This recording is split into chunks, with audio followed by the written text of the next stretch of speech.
Someone just confirm that you can hear me, please.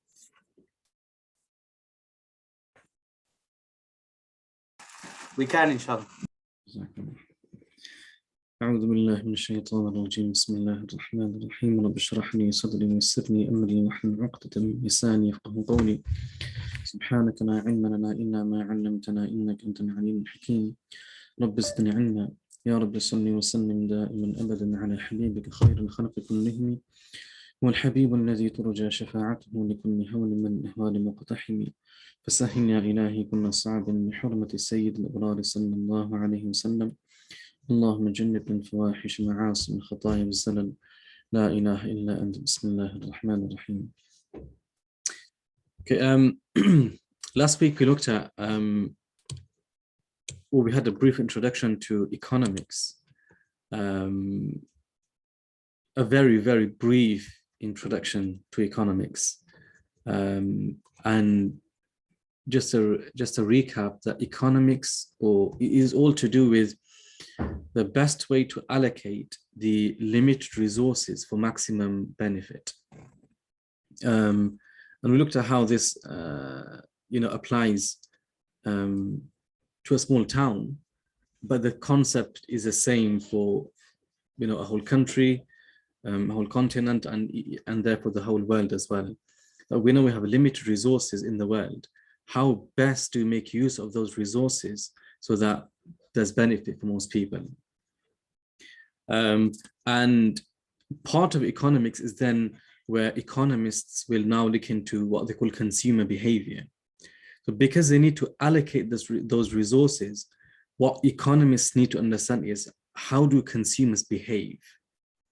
What do they like to, what are their choices? When are they inclined to buy certain products or use certain services? So all of those things relate to and it can have an impact on economics as well. And really that's what advertisement is all about. Okay, the reason they advertise in the way they do is because they've studied consumer behavior. So the cookies are all the information that we're literally just giving away to these websites. That's what they're doing. They're collecting data. What are the websites that we usually look at? And based on that, they then tailor advertisements for us. So again, it's all to do with consumer behavior. So that was just regarding economics. Hopefully, inshallah, in the next few months, we will come back to some more detailed aspects of economics and then where Islamic economics fell into it and what were the objectives of an Islamic economy. How would we consider an ideal Islamic economy? So inshallah, slowly, we'll be reverting back to these discussions as well. Today, I just want to introduce basic Islamic banking. And again, this was a presentation which I done a couple of years ago. So we won't be going through all of the slides. Now, one of the things that we want to really understand is financial intermediation. So what a bank is and how that functions as a financial intermediary. So we look at a financial intermediation, Islamic financial intermediation contracts, Islamic bank accounts, house financing, controversial Islamic banking contracts. These are the few things that inshallah that are covered in this presentation. We may not cover everything today and next week. Some of, like, for example, the controversial Islamic banking contracts, I'll probably leave till later on because some of this is actually discussed in Fiqh al-Buyūʿ anyway. So when we pray those abwab in the kitab, then inshallah, I'll come back to this presentation. Okay, before we begin, is there anybody here that has looked at or has a banking or financial background?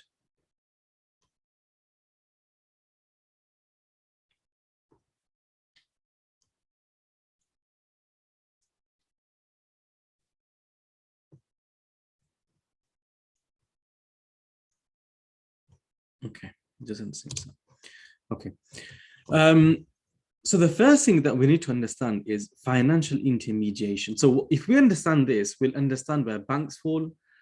Once we understand where banks fall, we'll understand where Islamic banks fall and why, by definition, the Islamic bank has a problem, by definition. So the first thing is financial intermediation. So intermediary is someone or something which is coming in between two parties. Now, if we look on the left-hand side, we've got savers, and then on the complete right-hand side, we've got borrowers. Okay, so what happens in a normal economy? And again, we can take the example of a small town for this as well.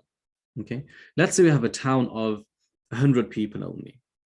Now, some of them are rich, some of them are in need of money. So the ones who have surplus money, what do they do with that money? They need to, number one, keep it somewhere for safekeeping. But over time, they don't want that money to be eaten away by inflation either. So you've got what we call economic agents, surplus economic agents. So people in the economy who have surplus funds. Then on the other hand, we have people that want to borrow money because they want to start up a business, they want to buy a house, they want to buy something else, whatever it may be. So there are people that need money. So this is where the banks come into it, or any financial intermediary. So we have savers on the left-hand side, and then we have borrowers on the right-hand side. So what will happen is financial intermediation is a process of transferring sums of money from economic agents with surplus funds to economic agents that would like to use those funds. So this is what financial intermediation is all about. So what happens is the savers, they put money in the banks. And their primary reason for doing so is safekeeping. Now, banks, what they will then do is they realize that they've got millions and millions of pounds that have been deposited in them from economic agents with surplus funds. Now, rather than the money just sitting there, what they do is they lend to the borrowers. They will lend that money to the borrowers. So the savers, they put deposits into the banks then loan and lend to the borrowers. The borrowers will then repay the loan as well as interest, and then the savers will then withdraw money whenever they require. So this is a cycle that happens with the banks. Now, a very brief history was there was always people with surplus funds. That happens in any town, any village, any country, any economy. You are always going to have people that have extra funds. Now, historically, what would happen is that, again, they'd have mainly gold and silver or coins. Now, where do they keep this for safekeeping? They can't keep it at home because it's not safe enough. So we're talking about thousands of years ago. A lot of times what they do is that they'd keep this extra money in churches and places of worship. And the reason they do that, this was quite common in the Roman Empire. And one of the reasons this was done was the temples had some sort of protection from the government, and there'd always be priests and monks in the temple, and there'd also be some government protection in terms of guards and so forth. So what a lot of people would do is that they'd keep their money in the basements of the temples, and that carried on for hundreds of years. It then became common practice for the people to leave the money in those temples. Obviously, what over time, what people started realizing is that the temples are now becoming very rich. So what they've got, as an example, tens of thousands of pounds or dollars or whichever currency they were using. Then there were always also those people that wanted to borrow money. So what these temples and the monks began doing is they would then lend that money to those people in need. So this is how the banking system actually began. That obviously transformed over time, because of needs and so forth. But the concept is still the same, that you've got economic agents with surplus funds. They leave the money somewhere for safekeeping. That institution then lends the money out because they realize that, look, we can make a profit from this. Because what happens is, let's say economic agents with surplus funds, okay? In our small town of 100 people, let's say we've got 30 economic agents with surplus funds. And let's just say, to keep everything simple, they're keeping £1 in there. So we've got £30.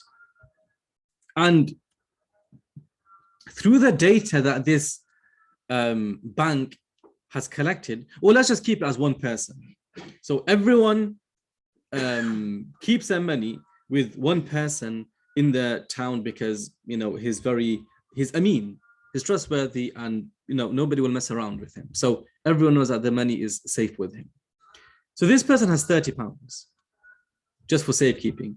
And what he's realized is a track record is the maximum that anybody takes from me, as in the people who have left their money with me, the depositors, within a month, only 4 or 5 people come to take that £1 back.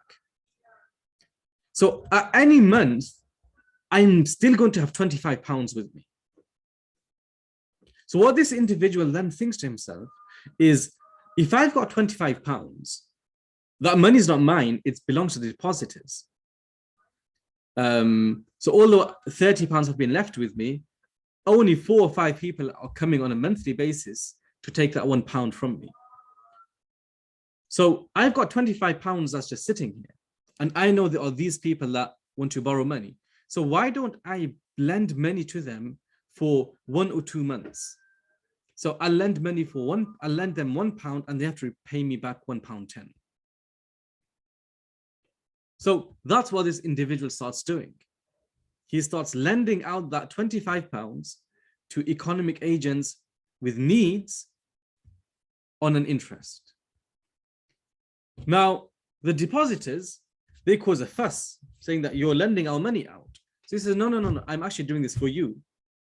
Because every time you leave £1 with me, I'm going to give you £1, 1 pence. But what they don't realize is that that person is keeping keeping 9 pence. So he's charging the borrowers £1, 10 pence, but he's only giving back £1, 1 pence. So that 9 pence is his profit for this transaction that he's doing. So this is how banks operate. Depositors leave their money in the banks. The banks then lend that money out to borrowers. They charge a higher interest from the borrowers, and they'll only give a small percentage of that interest back to the depositors. Okay, so this is the cycle of financial intermediation. Okay, now, as an economy, why do we need financial intermediation? Okay.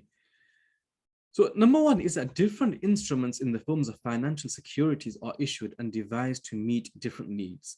They reconcile the conflicting needs of the 2 types of economic agents. Now, inshallah, I don't want to go into this too much because this will become clearer as we go through the kitab and as we look at other things. And I will be coming back to this, sometime in the future as well. Intermediation improves social welfare by channeling resources to their most effective use. Okay, and if I just explain number 2, that social welfare by channeling resources to their most effective use. When we have economic agents with surplus funds and we have economic agents with deficits, then building that bridge between them is definitely useful for the economy. It's 100%. There's no doubt that it's useful. And even Islamically, the whole concept of qard, when you loan money to someone because they're in need, that's exactly what this is. The problem comes with the interest. Otherwise, the channeling of the funds from those who have extra money to those that need that money is something moral and something good. The problem is the interest. Okay. And last or thirdly, it facilitates the payment of goods and services via lower transaction costs. For example, checking services provided banks improve economic efficiency. Very briefly, what this is, inshallah, and you know, this whole concept of fiat money and that this checking system, inshallah, you know, hopefully I'll do a whole presentation on this as well, that exactly what all this is about. But very briefly, if you take the barter system, and the barter system is when people who are buying and selling, what they really do is they don't buy and sell using currency or money. They exchange goods. So if I need rice, I go and find somebody that needs flour because I've got flour and I need rice. So I need to find somebody that's going to give me the rice and will take the flour from me. Now, obviously, that barter system is very difficult because you have to find individuals that need what you have and will give you what you need. So then that's when the whole issue of, you know, using gold and silver comes into it, that let's just use gold and silver. Now, carrying that gold and silver all the time with you is not easy. So they leave it with one individual or one institution. So what happens is you go and buy something from a person and say, you know what, I've not got the money, but the institution that we've both left our money with, just go and tell that institution to take money from my account and put it in your account. So that's how it facilitates a payment of goods and services via lower transaction costs. So there's no physical need to carry gold and silver with you because it's all done through the bank. That's really how paper money came into it. And inshallah, we'll look at this in some detail later on also. Okay. I'm going to leave this for now, but reduce asymmetric information. This is something quite important, and this comes towards the end of the presentation anyway, so I'll leave that till there. Okay. Primary function of financial intermediation.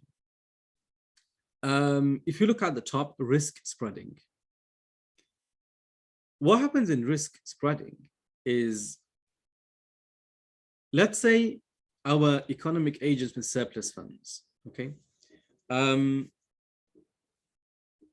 If one person was to lend £100,000 to 5 different people who need that money, £20,000 each. Now this person has put £100,000 at risk because that money could never come back. But on the other hand, if several people leave their money with a bank and then 5 people come to borrow £20,000 each, those 5 people will still get the 100,000. But the 100,000 has not come from one pot, has not come from one person. It's come from different pots. So we are now risk spreading. So the economic agents that need the money are getting the 100,000, but the risk is not with one lender. The risk is with several lenders now. That's one of the primary function of financial intermediation. Number 2, if we go to the right, convenience. And I've spoken about convenience in the previous slide. Economies of scale. What happens in economies of scale is that because more people are using one thing, it becomes cheaper. So just as an example, if you look at electricity, okay, electricity has, if you're sitting in a room, that room will have a certain cost for using electricity. But if one person is using that room or 10 people are using that room, then the cost will still be the same.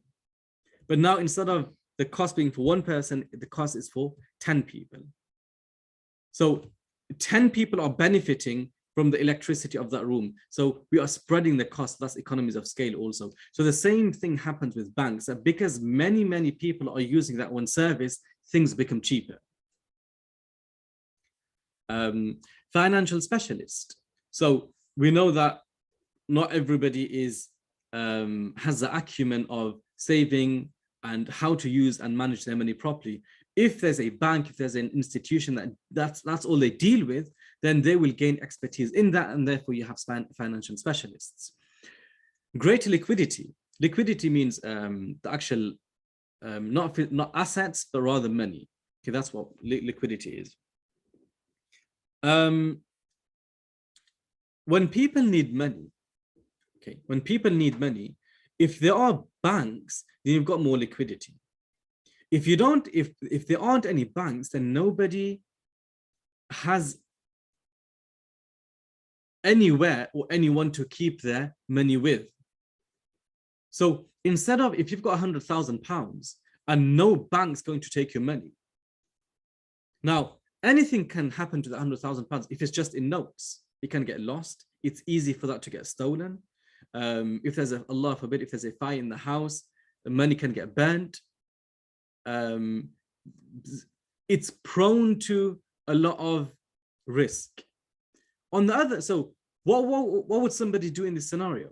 They'd invest that money and buy maybe a property, because that building, nobody can steal that building. The potential risk of fire to money is greater than a property. So if there's no place to keep that money, then it's safer to invest that money and buy property or physical assets. Now, if physical assets are being purchased, the economic agents that need money, where do they go? Because there's no liquidity in that town anymore. Nobody's keeping money because there's nowhere to keep that money. So the people that need money will never be able to access money. So when you have a financial intermediary, there's greater liquidity, and then there's obviously safe investment anyway. The reason there's safe investment is this comes down to the asymmetric information. But very briefly, if I'm just going to use a conventional example here of interest, because we're talking about banking. If somebody comes to, let's say, John, and he wants to borrow £1,000. Now, John then says, okay, you can take the £1,000, but I want some interest. I want 10% interest after 1 year. So you have to return £1,100 to me. So it's an investment. It's not a charitable loan, because remember, they're doing it as an investment. But is it a safe investment? Will this be a safe investment?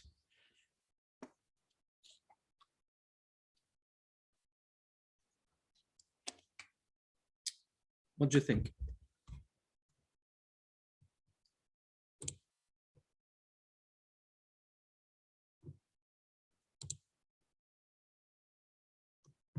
Anyone?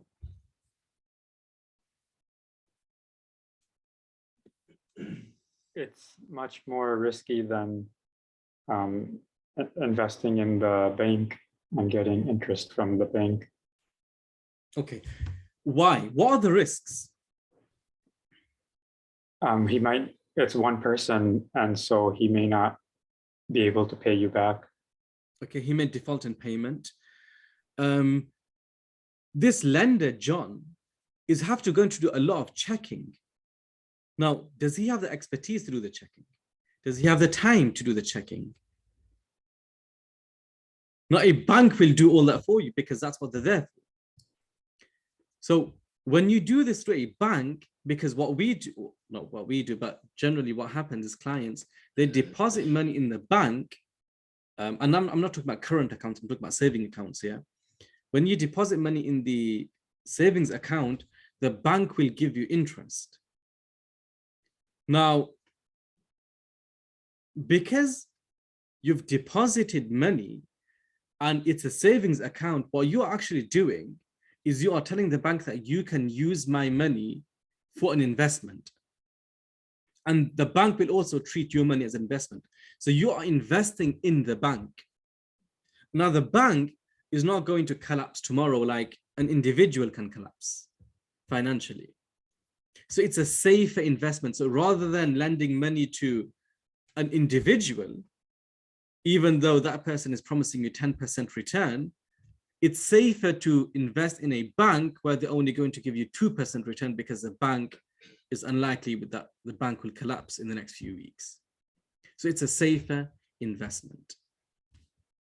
Okay, now, so far, do you start realizing why, by definition, we have a problem with Islamic banks, or why banks have or if an institution wants to become an Islamic bank, why by definition it already faces a problem? Anyone?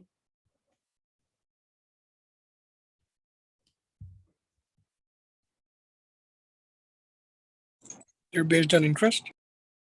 Mainly it's based on interest. Because remember, what's their main method of making money?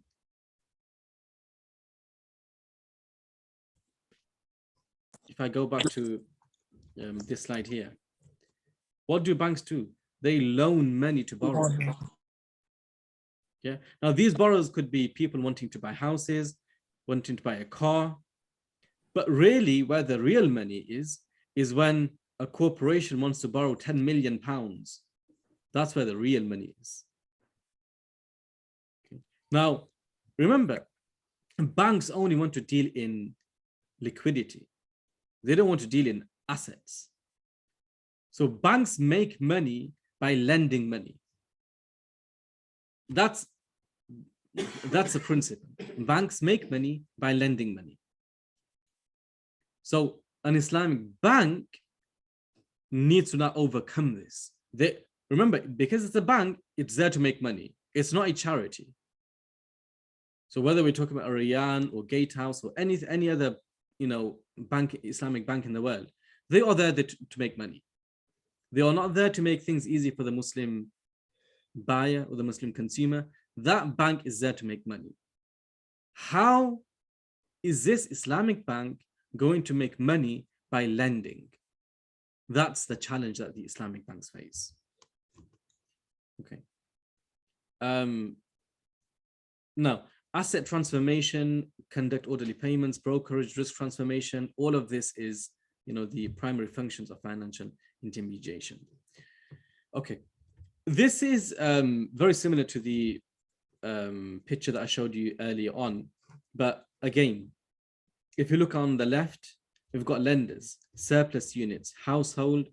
These are people with surplus funds. Who would that be? So that could be individuals, household sectors, okay? Business sectors. So large corporations that, are making millions and millions in profits. What do they do with that millions and millions? Okay, they need to keep that somewhere. Government sectors, and then the foreign sector. So these are all those agents, economic agents that will have surplus funds. So what they do is they transfer those funds to the financial intermediary. And for now, we're just going to call it the bank. Okay. What the financial intermediary is look down here. Is the financial intermediary, remember, millions and millions and millions of pounds or dollars have been given to this bank over here. Now, like I said earlier on, the bank or the institution knows that the track record is that only 30% of the economic agents need their money within a given time. So let's say, just for arguments or just for explanation purposes, let's keep that time from 3 months. So if the lenders have given 100 million, and the track record that this bank has collected, the data it's collected, that in 3 months, only 30 million is ever withdrawn from the lenders. So they have 70 million that's not going to be touched. So what the financial intermediary will do is that bank will then use some of that 70 million to invest in financial markets here. Now, financial markets are like buying bonds, buying stocks, investing in foreign exchange, investing in insurance companies, all of this. So that's what the bank will do. And why does the bank do this? Well, the bank's thinking that I've got 70 million. I'm going to use the 70 million to make as much money as I can. So the bank makes money through the financial market. Okay. What the bank also does, it makes money from here, from lending. This is where the main money comes from. So the bank will then lend that money to people who need that money. Economic agents with deficits. Who will that be? Same here. Household sectors. So you've got people, families that, mashallah, millionaires. But then you've got families that need to buy a house. You've got businesses, the business sectors. So a startup business wants to borrow £1 million, to buy some property and to buy some stock and so forth. The government sector. So the governments will also need to borrow money at times. And then the foreign sector. So these are the same economic agents that we'll have on the borrowing side. Okay. And then this, inshallah, when we look at some financial securities, I'll explain what all this is about. I don't want to go into that right now.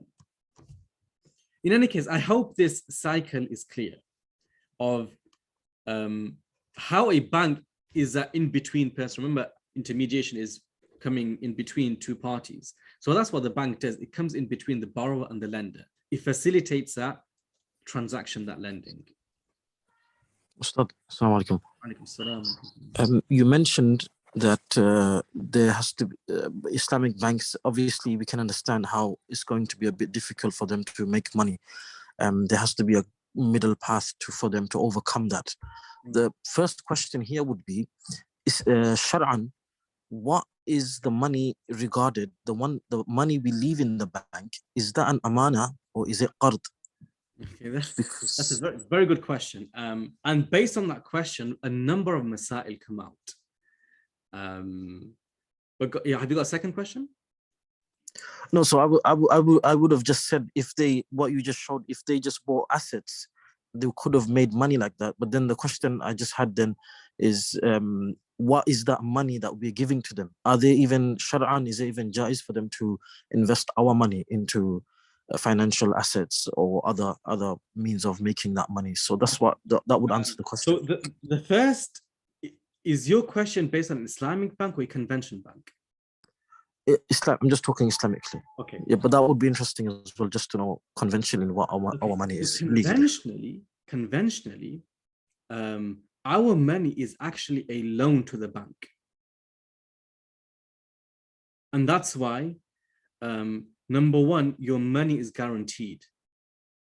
By law, any money that you deposit in a current account is guaranteed. So if the bank collapses, the central bank will pay you back that money. Okay, because it's a loan. On the other hand, if it's in a savings account, you are guaranteed. A couple of years ago, this was up to £80,000. I'm not sure if that's increased or not, but there is a minimum amount that you are guaranteed. Now, this causes a number of problems. That some of the accounts that give you like extra benefits, those benefits are not permissible. Why? Because they're dealing in interest-based haram activities. I think it's really because of the hadith, كل قرض جر نفعا فهو ربا. Exactly. That كل قرض جر نفعا فهو حرام. That because the money that we are depositing in the conventional banks is a loan to the bank. And if they are giving something extra because we have lent them that money, that's a form of riba. So this is why a lot of these accounts where they give you extra benefits are not permissible. Okay. Now, what happens with the Islamic banks? We may not have time to look at that today, but inshallah, next week I will be showing you some of the accounts that they have. But you know, the current account is based on wadi'ah. So there they don't use that money. Okay, they don't use that money. In the savings account, it's based on mudarabah. So there they can use your money for, you know, investment, and that's why that's why they give you a profit as well, because it's based on mudarabah. And inshallah, I will be explaining that. Does that answer your question? Yes, Jazakallah. That was really clear. Ustad, you just mentioned about savings account. Did you say that is also loan or in the conventional bank? Conventional banks, yeah. See, this is a problem because, you know, from one aspect, it's obviously savings accounts in conventional banks are not permissible because you are lending money to the bank and they are giving you interest. So that's not permissible anyway. Okay, but this is a problem that is it an investment or is it a loan? Because on the one hand, they are guaranteeing up to £80,000, like I said a couple of years ago. It could be more now, but let's just say for argument's sake, it's £100,000. They are guaranteeing £100,000. So from that aspect, it seems to be a loan. But then because they are giving you back profit or interest, it becomes an investment. So Islamically, I don't know how we look at it. In either case, it's haram. Okay, and inshallah, we'll look at how the current accounts are set up in an Islamic bank and how a savings account is set up in an Islamic bank. Inshallah, next week we'll do that. Is that clear? Jazakallah, very clear. Okay. Now, the summary of financial intermediation. The essence of financial intermediation is the interposition of a third party between the ultimate borrower and the ultimate lender in the saving investment process. So we've got a lender, economic agents with surplus funds. Then we have people in that town that need money. What the financial intermediary does, it comes in between, is the interposition of a third party. Okay. A financial intermediary performs this service by matching up borrowers with lenders and does a running around. Okay, in simple terms, it does a running around for us. Financial intermediaries channel funds from areas in the economy where there is surplus to areas of the economy where there is deficit. This service promotes the aim of any market economy, which is to allocate most efficiently the economy's resources to their most highly valued use. Remember, last week we spoke about what really is an economy and what does economics look into. So the bank supports what an economy needs by doing this running around. Okay. Now, asymmetric information, this is where, again, is something very important. You know what symmetrical means? Yeah, equal on both sides. Asymmetrical is when there's inequality, and it refers to information. Now, what this means is, you know, if I come to you and I say, look, I'd like to borrow £10,000. Now, the information I have about me and what I want to do with that £10,000, do you have the equal amount of information?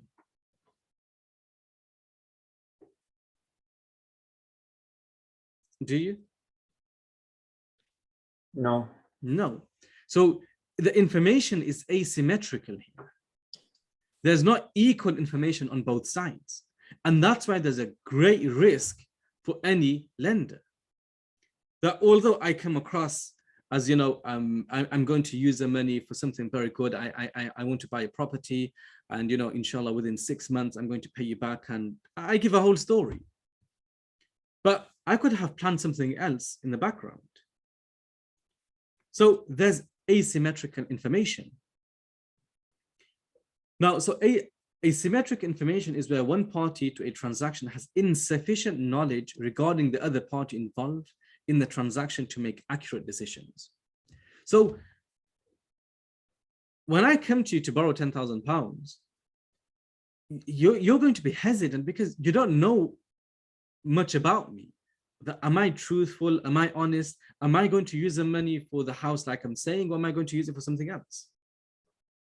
Now, when you have asymmetric information, this leads to number one, adverse selection, and number two, moral hazard, which very simply is where you start making wrong decisions. You either don't give when you should have given, you could have given, or then you start giving in the wrong places.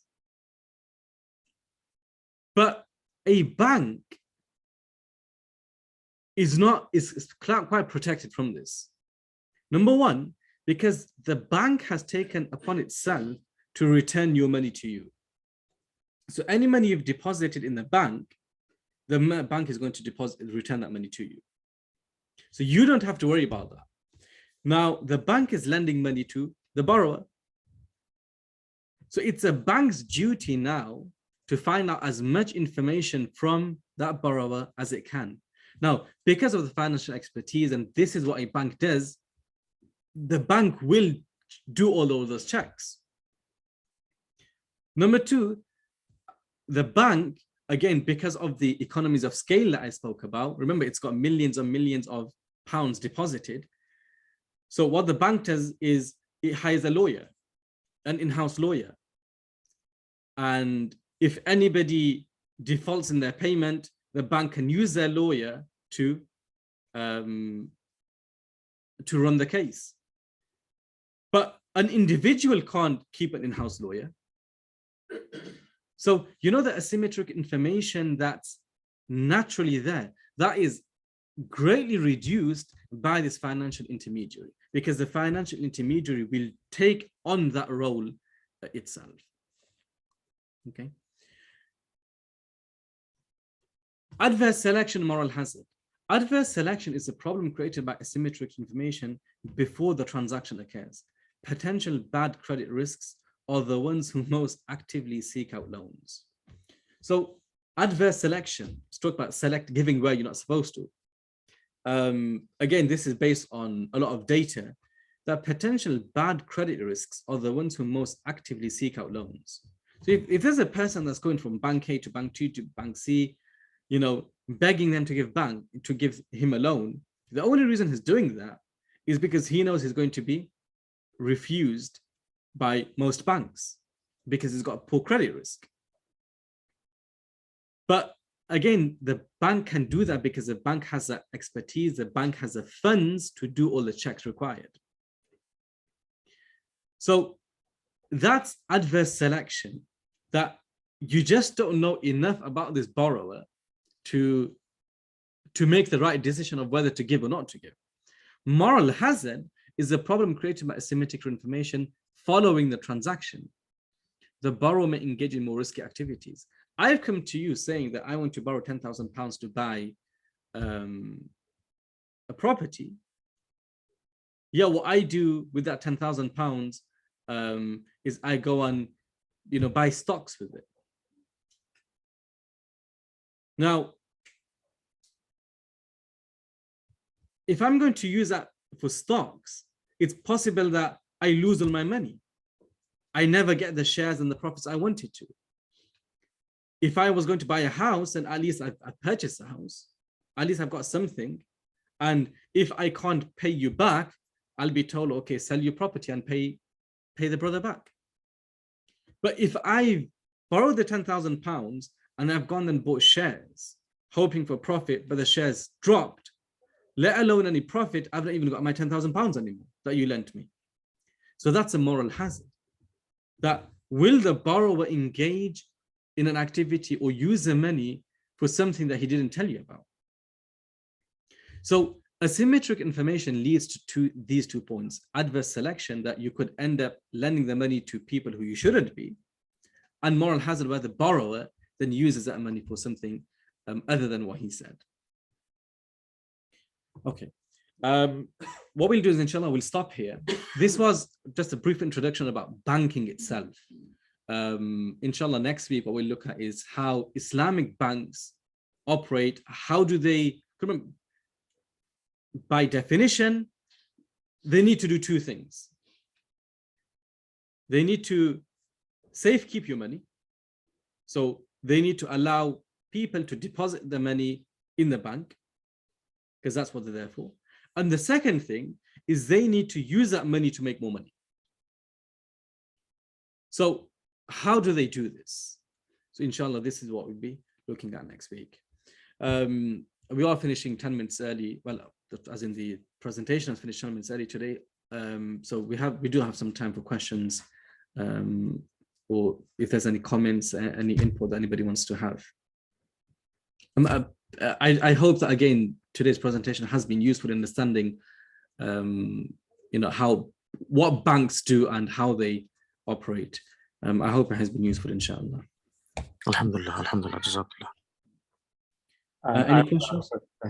Yes, the terminology here, like adverse selection and moral hazard, is this terminology from the field of economics? Yes, yes, it is. So even asymmetrical information is all to do with, from financial intermediary and financial instruments, the banking. So yeah, all of that has come from there. Another question I had is, there's some companies that do real estate investing. They use crowdsourcing to do real estate investing. So they collect money from 1,000 people, and then they might use that to purchase an apartment building or commercial building. And it's the same idea that then they can make more money and give that money back to the lenders. So based on what we discussed here, it sounds like that's also a form of financial intermediary, although it's not a bank. The reason it's not a financial intermediary is because the primary function of the institution is not to take money from one party and lend it to another party. So there's no intermediation taking place. Okay. Yeah. So, and that's why you won't come under a financial intermediary. Remember, the financial intermediaries are those that borrow or take money from one party and give it to another party. In the interim, they make money themselves. Okay. Yeah.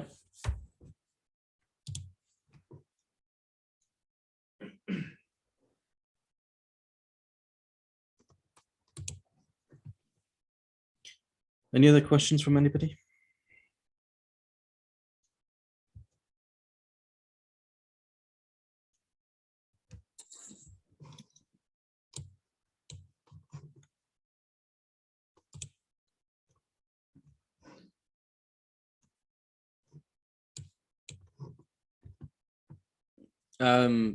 Next week we'll pray next week, inshallah.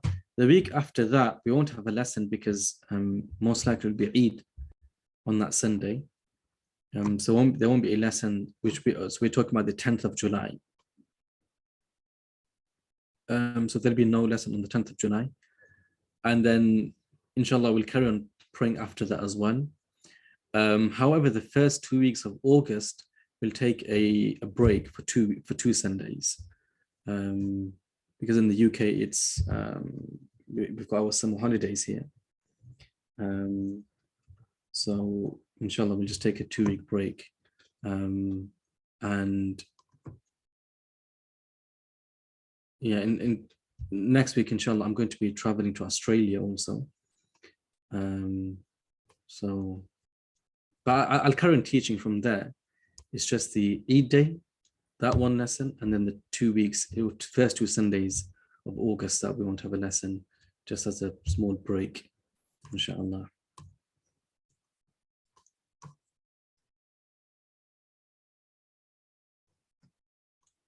Any other questions from anybody?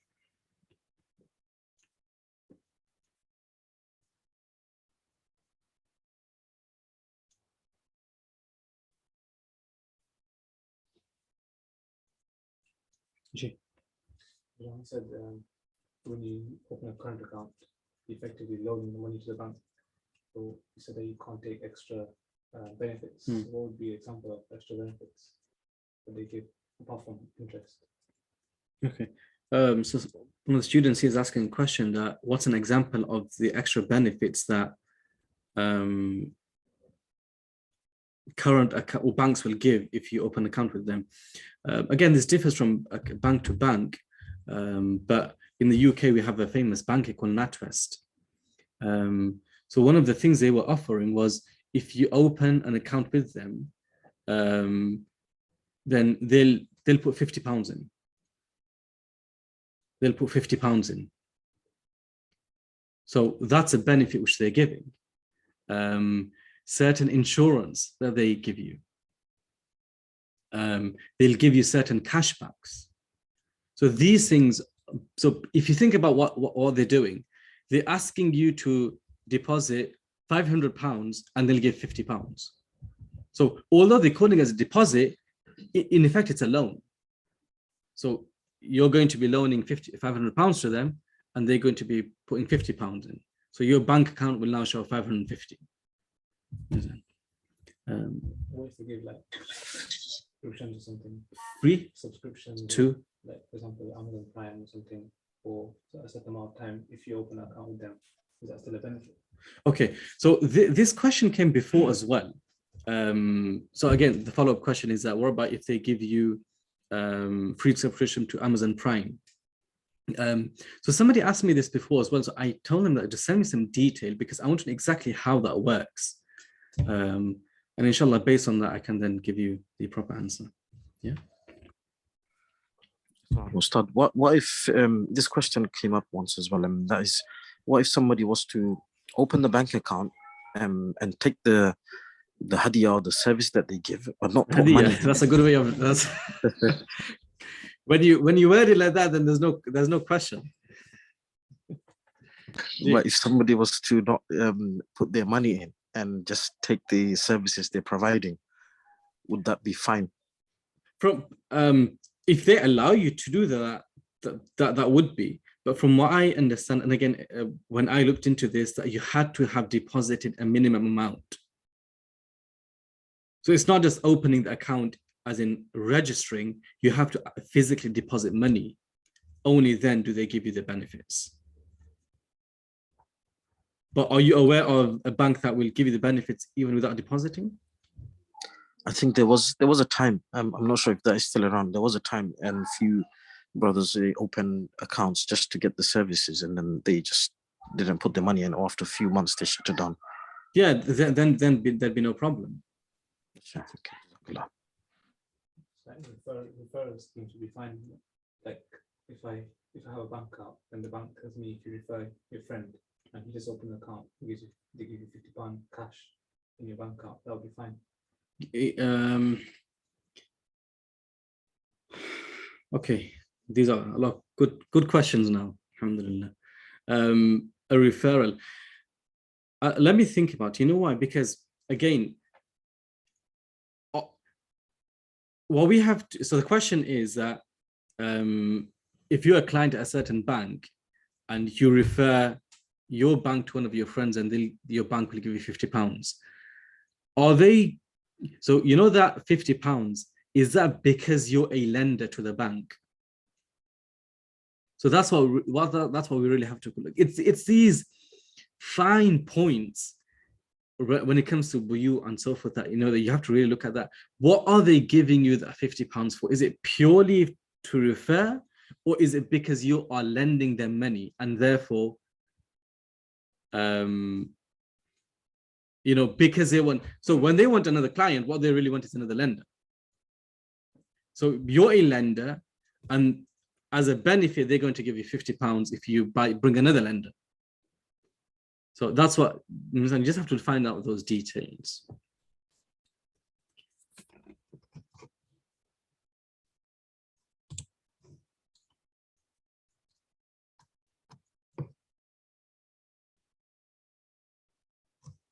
Okay, inshallah, we'll stop here now. Jazakumullah khairan for attending once again. Inshallah, next week we'll again have a lesson like this. Then the week after that we'll stop for Eid. After that, we'll come back to Fiqh al-Buyū, inshallah. Jazakumullah khairan for attending. I hope these lessons, week lessons, are useful for you.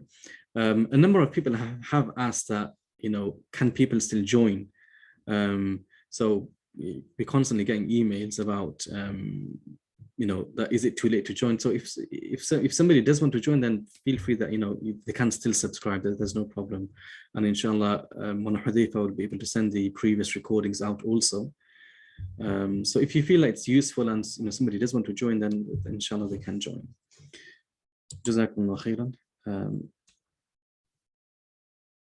The presentations will be part of the recording that will be sent, because I'm still working on some of the things.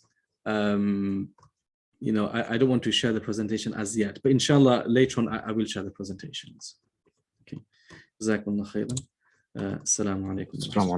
Assalamu alaikum.